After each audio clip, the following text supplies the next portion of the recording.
कोयटा में वारंट गिरफ्तारी जारी किए हैं कोयटा की अदालत ने इमरान खान के, फिर ये एक हुक्मनामा मुअत्तल किया गया है पैमरा का, खिचड़ी सी पक्की हुई है सारे केसेस की। आइन और कानून की मंशा को नहीं देखा जा रहा है, इस वक्त नवाज शरीफ की मंशा को देखा जा रहा है। जो मामलात हैं वो उस तरफ जा रहे हैं जो मियां नवाज शरीफ जो कहते हैं कि मुझे जबान दी गई थी कि इमरान खान अगले इलेक्शन में नहीं होंगे। हुकूमत के 99% शख्सियात ये कह रही हैं कि सुप्रीम कोर्ट जो मर्जी कर ले इलेक्शन नहीं होगा। अच्छा। तो डिजिटल मरदमशुमारी का आगाज तो हो गया, सूबाई हुकूमत को खासे तहफ्फुज़ात हैं, क्या तहफ्फुज़ात हैं आप लोगों के? सूबे में जो गैर मुल्की लोग रहते हैं, चाहे वो अफगानी हों, चाहे बर्मीज हों, चाहे श्रीलंकन हों, चाहे कहीं के भी हों, उनको अलग से गिना जाए। फिरदौस साहब, आप क्या कहेंगे? वो जो एतराज उठा रही है पीपल्स पार्टी, वो कह रही है जो गैर मकामी लोग हैं वो कितने हैं, कौन है, शनाख्ती कार्ड नहीं है इसका पता चलना चाहिए। पहली चीज तो ये डिजिटल मरदमशुमारी का ये ऑनलाइन फॉर्म भरने से कोई ताल्लुक नहीं है। फॉर्म के अंदर बड़ी क्लियरली तमाम नेशनलिटीज कॉल की गई है। पीपल्स पार्टी का मौक़िफ़ ये है कि गैर मकामियों को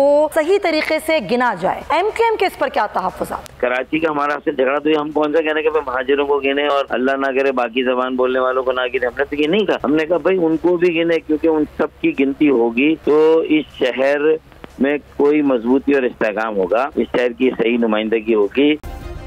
सब्सक्राइब करें और बेल दबाएं ताकि कोई खबर रह न जाए।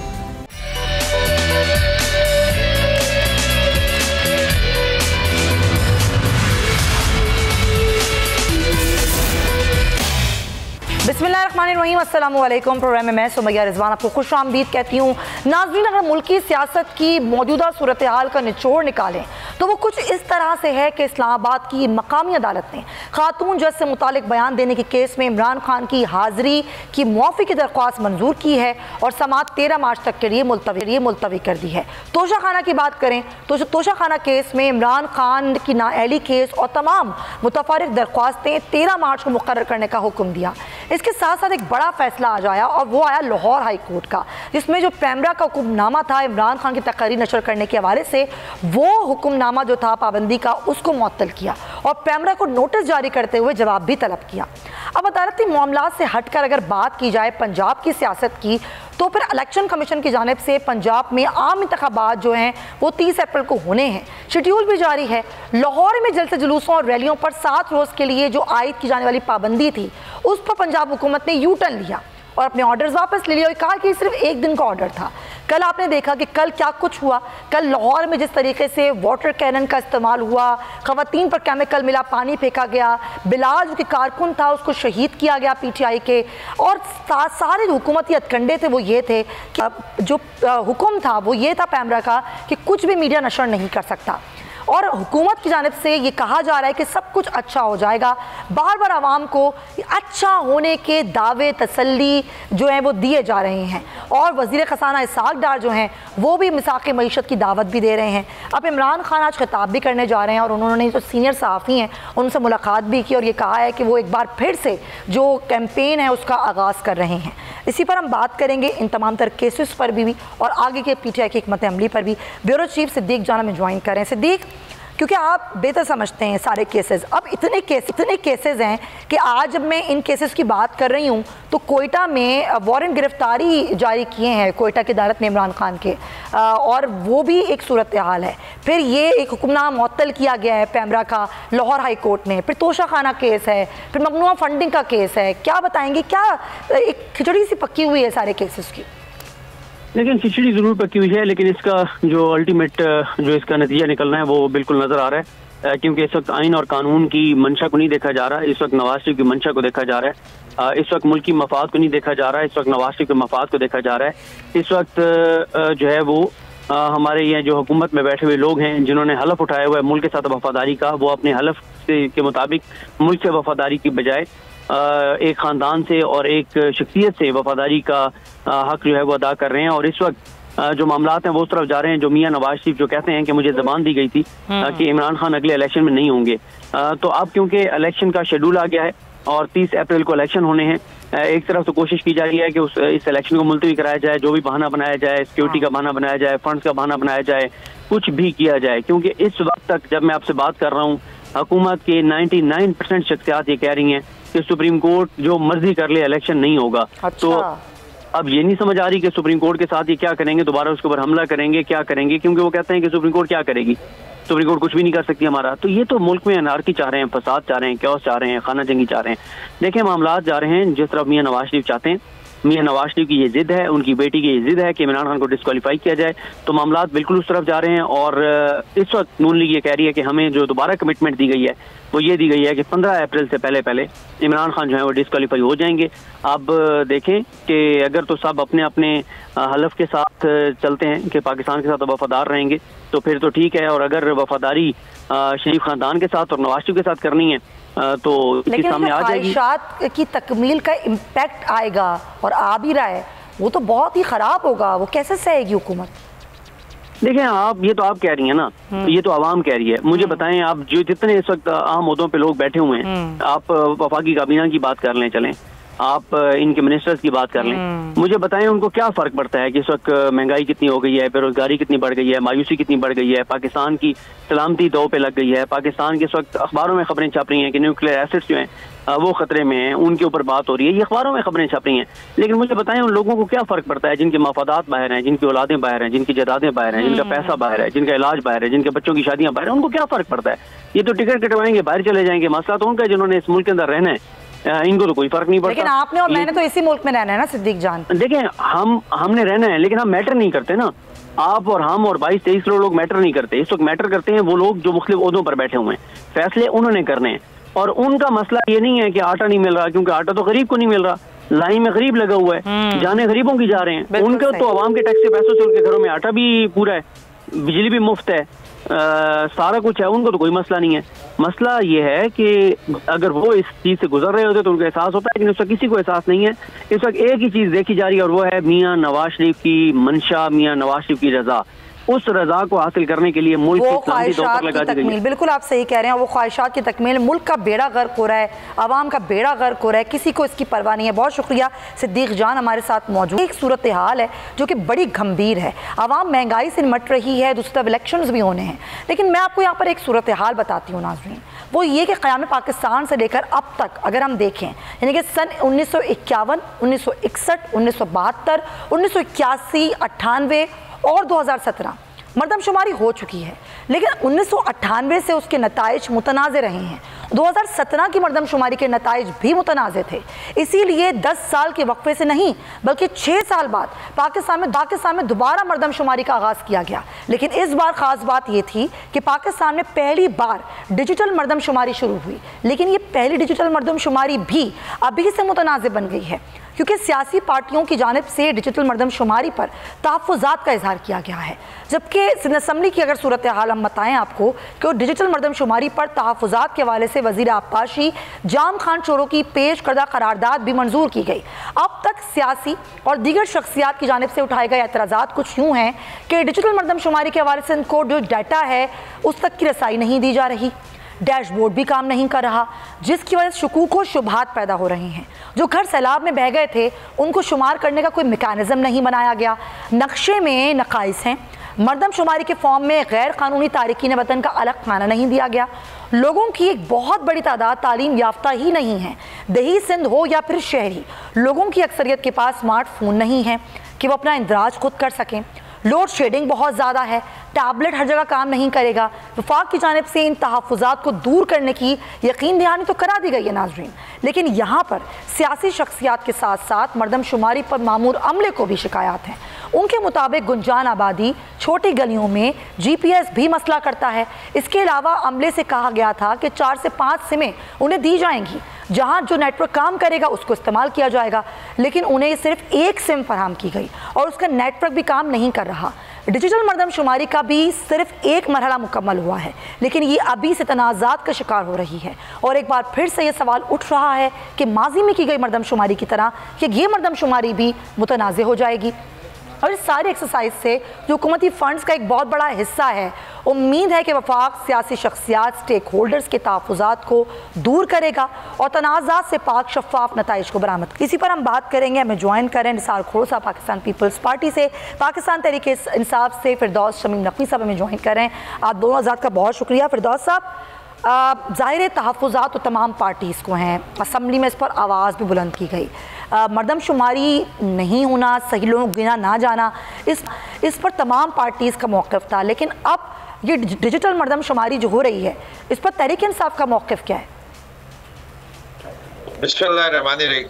देखिए, पहली चीज तो ये है कि जब 2017 की गिनती को सही नहीं माना गया तो पाकिस्तान तहरीक इंसाफ की हुकूमत ने यह फैसला किया कि गिनती जल्दी और फौरन कराई जाए। इसलिए फैसला ये हुआ कि 2023 के शुरू में ये गिनती की कराई जाए और अब के ये टेक्नोलॉजी का फायदा उठाया जाए। जैसे कि सारी दुनिया में डिजिटल सेंसस हो रहे हैं और 5 साल वक्त से पहले ये मर्दमशुमारी दोबारा कराने का फैसला हुआ। ये निहायत जरूरी होती है।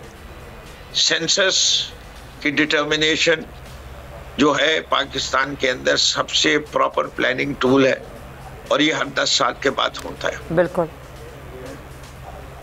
अब अगर इतने अरसे से बातचीत हो रही थी, इसके अनाउंसमेंट भी हुए, अगर किसी पार्टी को तहफ्फुज़ात थे तो उन्हें उस वक्त रेस करने चाहिए थे।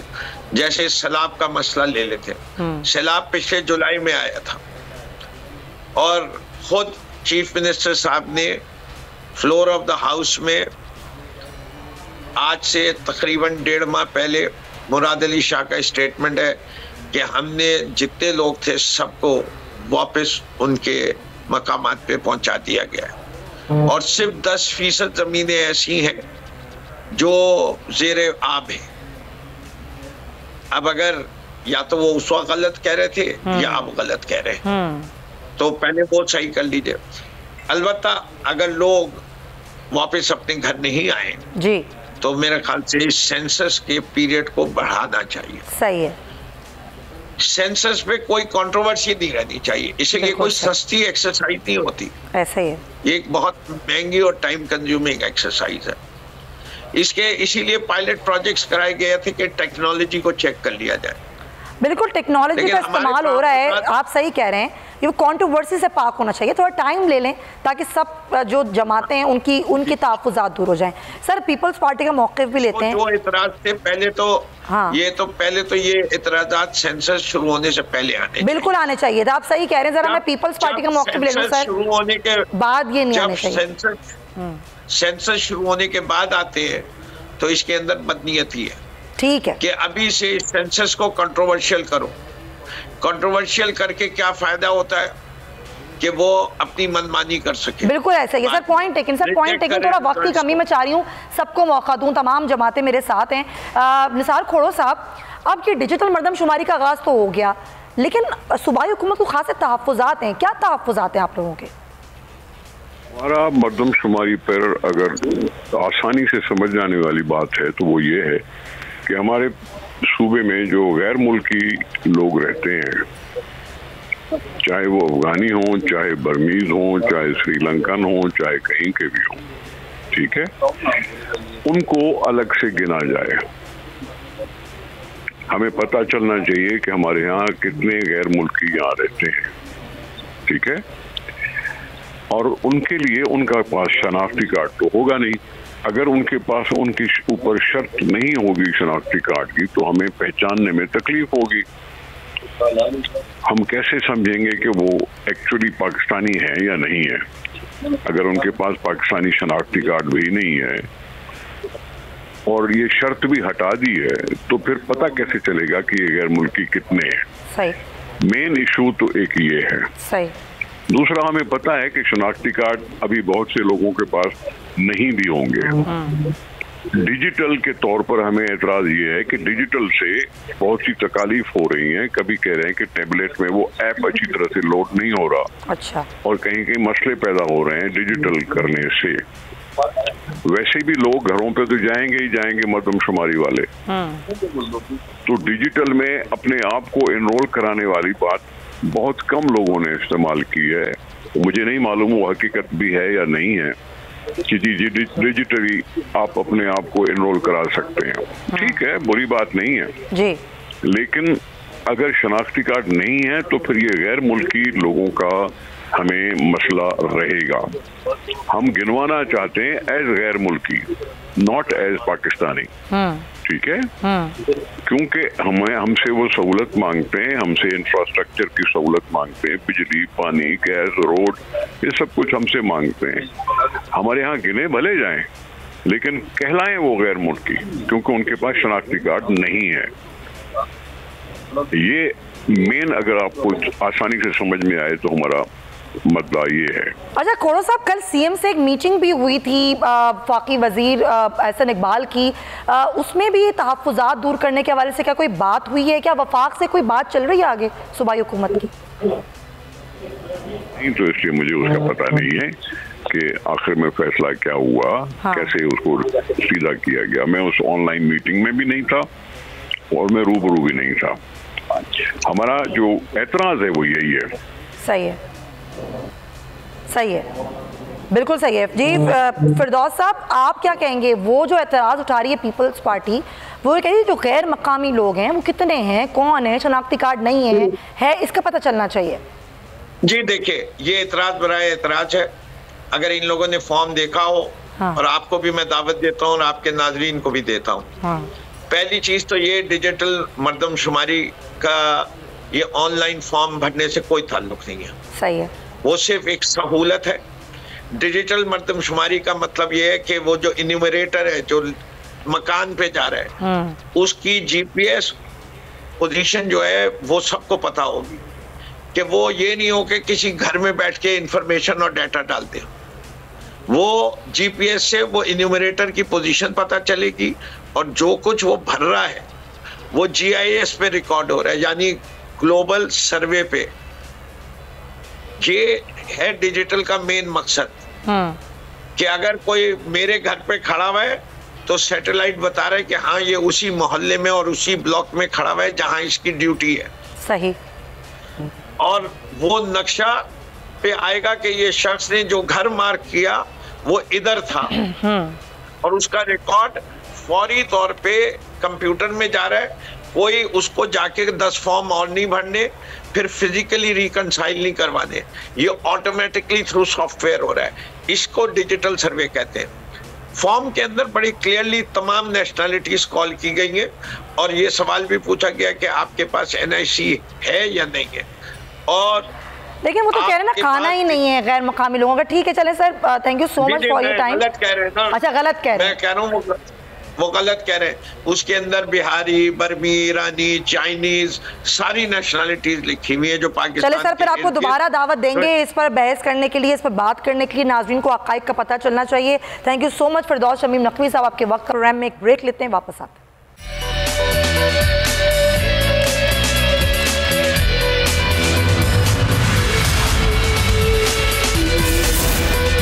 वेलकम बैक नाज़रीन। और ब्रेक पर जाने से पहले हम डिजिटल मर्दमशुमारी के हवाले से बात कर रहे थे। जो तहफ़्फ़ुज़ात हैं सूबाई हुकूमत के, दीगर पार्टियों के, उनका मौक़िफ़ हम ले रहे थे।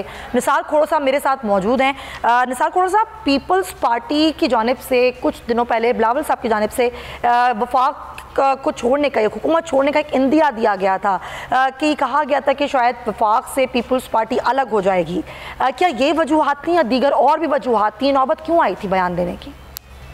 देखें दो चीजें बिलावल साहब ने कही। सैलाब के लोगों को मदद के लिए जो वफाक ने पैसे देने हैं वो अभी तक नहीं दिए। हमने अपना हिस्सा डाल के 4 अरब रुपए से जायद कोई रकम बांटनी शुरू की है। सैलाब ज़दगान के लिए 5000 रुपया फी एकड़ आबादगार को मिले, बीज के लिए, सीड के लिए जो फसल कर चुका है, खर्चा करके और फसल कर चुका है, उसकी कंपनसेशन दी जा रही है। वफाक ने पैसा देना था, शायद वो वफाक ने अभी तक पैसे नहीं दिए, जिसका जिक्र किया।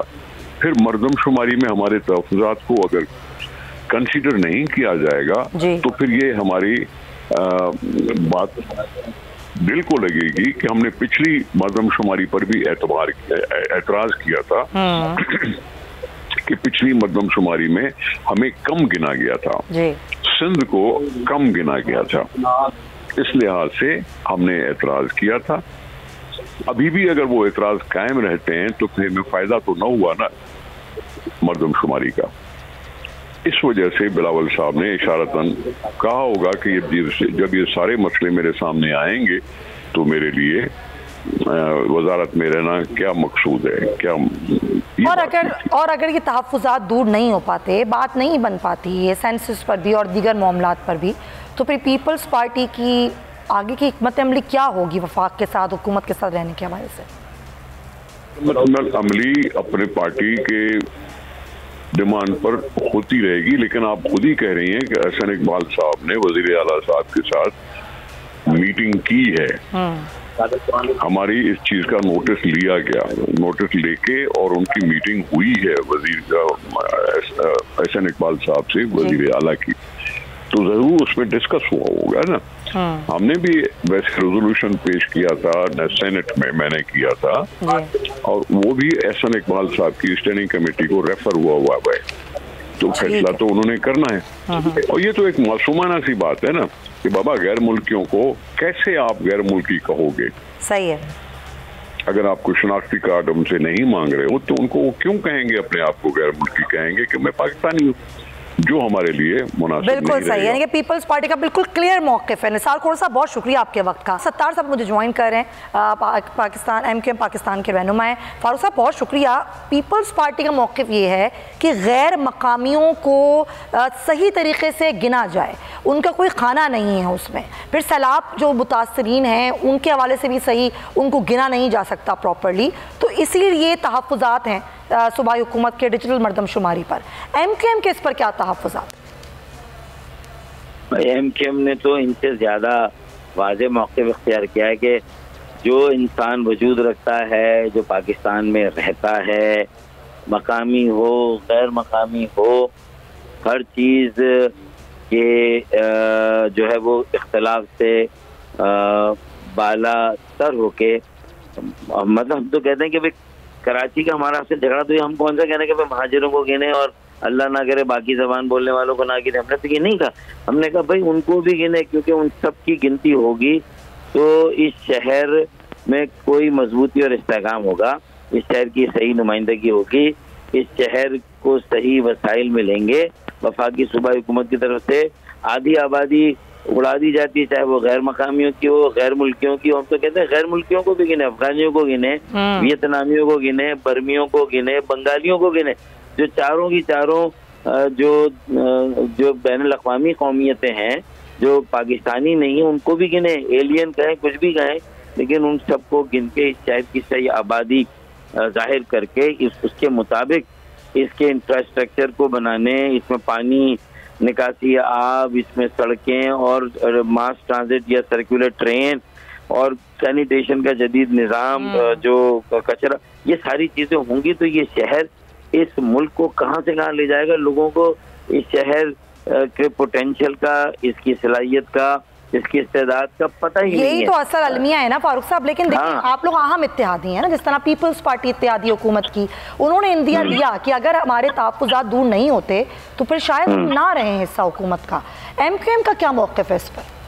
देखिए, MQM में भी मेरे ख्याल में मेरी आवाज़ सबसे पहले आई थी कि हमें हुकूमत के इत्तेहादी रहने के बारे में सोचना चाहिए, अपने नजरसानी करनी चाहिए और हमें कोई फैसला करना चाहिए। मैंने तो 11 जनवरी को जब मैं पार्टी में गया था तो आपको याद है ना कि मैंने तो वहीं पर उस प्रेस कॉन्फ्रेंस में ही खालिद भाई ने कहा, फारूक भाई ये अभी पॉलिसी का मैटर है, करते हैं इस पर बात। तो उन्होंने मुझे जरा रोका टोका, कोई बात नहीं, मैं वो। लेकिन फारूक भाई इसके बाद भी तो बात हुई होगी ना, अभी जो ये सारा मामला चल रहा है सेंसस के हवाले से। अरे भाई उसके बाद भी कई मरतबा अब पार्टी में अगर कोई डिस्कशन में हॉट इशू है ना सबसे ज्यादा, तो वो यही है कि हुकूमत में अब रहने का क्या जवाब है। अच्छा। और हुकूमत हमसे अब अगर वोट ऑफ कॉन्फिडेंस मांगे या मुख्तलिफ मौक़ों पे हमें मशवरा करती है एक इत्तेहादी के तौर पे, तो उसको ये तो वज़ा किया जाए कि भाई हमारे पास क्या जवाब है आपके साथ रहने का, आपका साथ देने का। और इस महंगाई के बाद, बेरोजगारी के बाद, तमाम पुराने रिकॉर्ड तोड़ दिए, सेल्स टैक्स की शरह अपने सबसे बुलंद तर सतह पर है, डॉलर मुसलसल बेलगाम है और साथ में आसमान से ऊपर चला गया है, किसी के काबू में नहीं आ रहा, महंगाई किसी के काबू में नहीं आ रही। तो उसके बाद उससे देखें ना पूरे मुल्क में फिर कीमतें देखें तो वो फिर भी कम होंगी। कराची में सबसे ज्यादा कीमत है, यहाँ तो वो जो आड़ती है वो अपना मुनाफा ले रहा है। ऐसा ही इतनी महंगाई और यकीनन ये देखें ऐसी चीज़ है जिससे आप कोई दो राय दे ही नहीं सकते ना। सूरत हाल काफ़ी ख़राब हो गई है, तो यानी कि एमकेएम का ये मौक़िफ़ है कि इस पर नज़रसानी करनी चाहिए और सबसे बड़ी आवाज़ आप खुद उठा रहे हैं। बहुत शुक्रिया फारूक सत्तार साहब, thank you so much for your time. तो इस्लामी से फरीद पराचा साहब मुझे ज्वाइन करें। फरीद पराचा साहब बहुत शुक्रिया। तमाम पार्टीज़ का मैंने मौक़िफ़ लिया है, पीपल्स पार्टी का भी, PTI का भी, एमकेएम का भी, और सबका ये कहना है कि सही से लोगों को गिनना, सही तरीके से सेंसस होना अभी डिजिटल मरदमशुमारी के हवाले से बड़ा ज़रूरी है। अब जमात इस्लामी का इस पर क्या मौक़िफ़ है? रहमानिर्रहीम, हम भी ये समझते हैं कि मरदमशुमारी एक बहुत ही बुनियादी किस्म की आईनी ज़रूरत है कि जिसके तहत कई और चीज़ों का ताल्लुक आइन की दीगर कई आर्टिकल्स के साथ है, जिनमें इंतखाबात भी है, जिनमें वसाइल की तकसीम भी है, जिनमें इसी तरह से जो सूबों के हकूक हैं उनका ताल्लुक है। इसलिए इसका सही होना, इस पे एतमाद होना, इसके बारे में लोगों का की यकसुई होना, ये इंतहाई ज़रूरी है। फिर ये कि मरदमशुमारी अगर मुल्क में हो रही हो तो इतना टेम्पो बनाना चाहिए कि हर फर्द ये समझे कि ये एक वो जिम्मेदारी है जिसमें मैं इन्वॉल्व हूँ। सरे दस्त तो कोई टेम्पो नहीं नजर आ रहा। तहफ़्फ़ुज़ात आप लोगों को भी हैं इस मरदमशुमारी? जी बिल्कुल है, हमें भी तहफ़्फ़ुज़ात हैं जी। हम भी समझते हैं कि मरदमशुमारी के साथ हल्का बंदियों का, इंतखाबात का और इसी तरह से बेशुमार दीगर चीज़ों का ताल्लुक है। अगर मरदमशुमारी पर ही अगर सही लोग गिने नहीं जाएंगे तो उनके मसाइल कैसे ठीक हो सकते हैं, हल कैसे हो सकते हैं? पॉइंट टेकन फरीद पराचा साहब, वक्त की कमी है, thank you time. Jamaat Islami का भी यही मौक़िफ़ है और उनको भी शदीद तहफ़्फ़ुज़ात हैं डिजिटल मरदमशुमारी पर। एक ब्रेक लेते हैं, वापस आते हैं।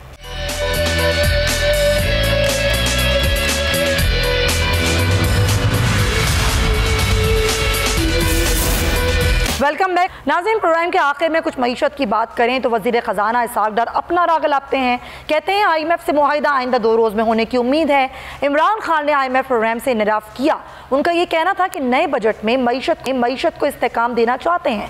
आवाम के लिए चैलेंजेस कम हैं, ये चैलेंजेस कम कैसे होंगे, इसी पर बात करेंगे। मुआहिर माशूरात हैं डॉक्टर शाहिद हसन सिद्दीकी साहब, उनसे बात करते हैं। डॉक्टर साहब बहुत शुक्रिया। ये चैलेंजेस कैसे कम करेंगे, ये मसाइल पर काबू कैसे पाएंगे? पहली बात यह है कि क्या हुकूमत को दिलचस्पी है कि जो आवाम के मसाइल हैं उनको हल किया जाए, या हुकूमत की दिलचस्पी इसमें है कि IMF से पैसा मिल जाए किसी भी कीमत पर, उसके बाद जो है दोस्त ममालिक से पैसा मिल जाए, अमेरिका की आशीर्वाद मिल जाए, अमेरिका की आशीर्वाद से हुकूमत करने का लिए आसानी हो जाए।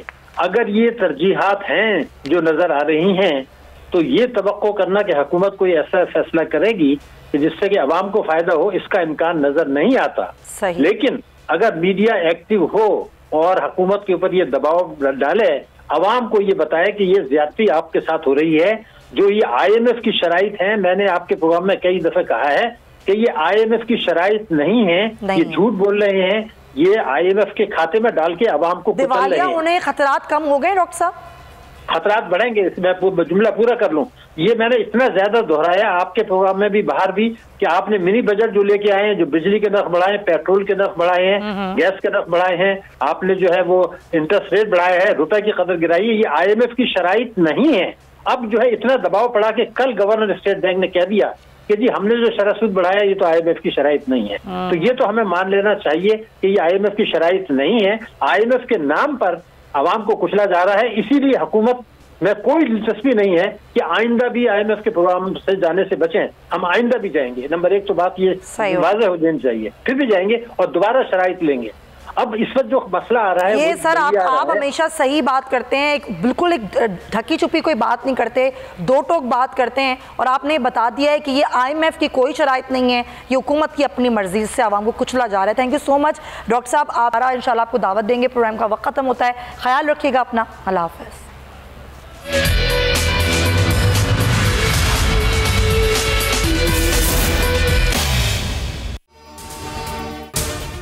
अगर आपको ये वीडियो पसंद आई है तो सब्सक्राइब करें और बेल आइकन पर क्लिक करें। जिंदगी एक मैदान है और PSL 8 में हर टीम को छूना आसमान है। 6 टीमों के बीच धुआंधार लड़ाई। ये शोर ना लड़ाई का है ना डर का, ये शोर है जीत का, ये शोर है जुनून का। खेल का जुनून रोजाना रात 11 बजे सिर्फ बोल न्यूज पर।